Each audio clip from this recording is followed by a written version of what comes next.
Hello, good people. Gary Gentry here with Quality Residential Inspections in Raleigh, North Carolina.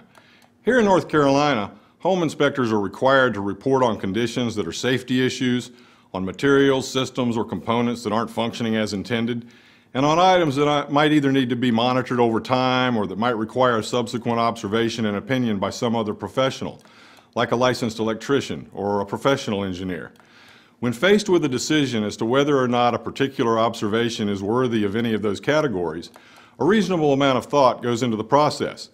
But sometimes, as in the subject of this episode, there really isn't a whole lot of thought needed to decide that the condition is worthy of being reported. Recently, we inspected a home that was constructed in the mid-1960s.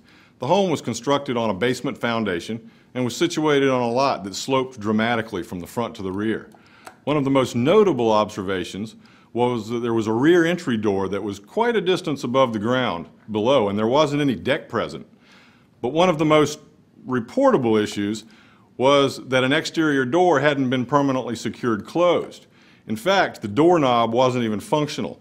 The doorknob was broken and the door could be readily opened. One could easily walk right out of the door from within the interior room, which just happened to be a bedroom.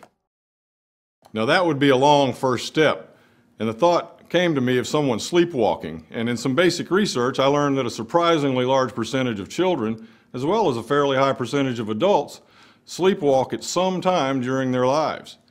Now, not only would that be a long first step, and it wouldn't necessarily have to be associated with sleepwalking, the sudden stop at the end of the fall would likely produce some serious injury and might even be fatal. But it definitely isn't the way one would want to be awakened from a deep sleep.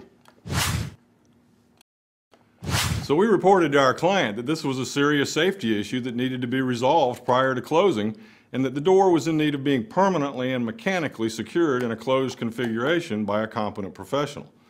That's just one of the many conditions that we just might observe during a home inspection. We hope you found it enlightening, or at least interesting. Check back with us soon for our next episode, episode 4, where we present an interesting finding from a recent home inspection. So long for now. Make it a great one, no matter what that might be, and remember, you just never know.